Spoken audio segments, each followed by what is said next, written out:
Yung makatulong. Mangahoy sa ta. Sa kahoy. Mangahoy ta kay interesting init pa. Uga pa ang mga sugnod. Matay. Istak daan ng mga sugnod. So, dahil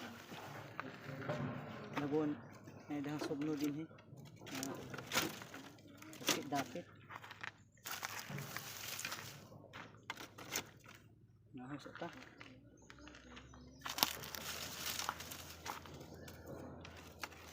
Dinita sa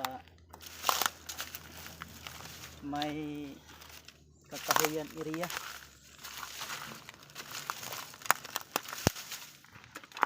Nahoy sa ta. Ito ulan sugnod diri daghang kahoy diri libre kahoy din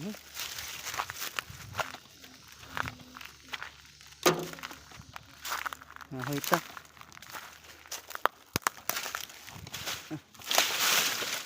Free kahoy, syudad mahal kay kahoy, pila ra ka buok kantidad na og 12 dire sa pagtambak kahoy.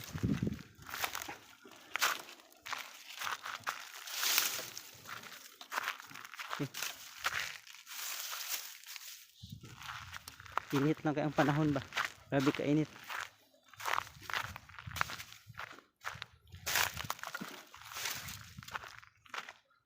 Dire mamudyot lang ta, libre ng kahoy sa syudad at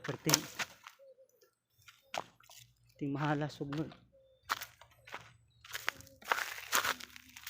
Hindi na lang ta kami transportasyon ba, intras okasyon kapit na ng tagkahoy din gaay kayo mga kahoy at palkata.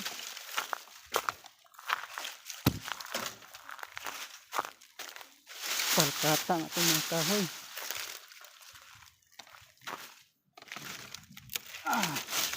Ito init sa panahon lang.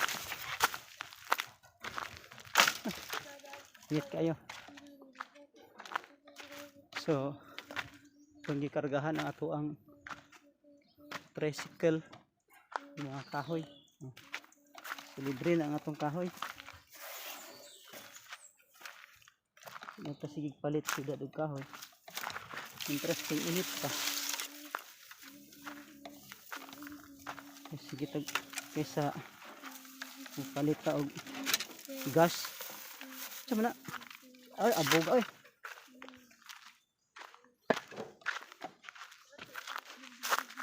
Mahal ka na. So kahoy na sa ta. Pagkakaroon. Interesting init.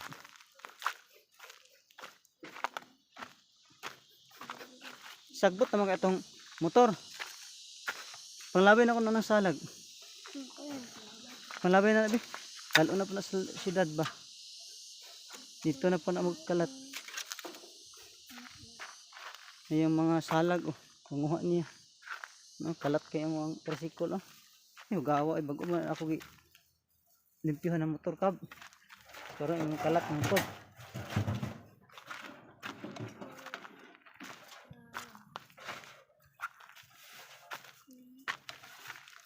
So pwede na itong kahoy. Plaster na ito Okay, thank you guys. Thank you for watching. Goodbye. God bless us all.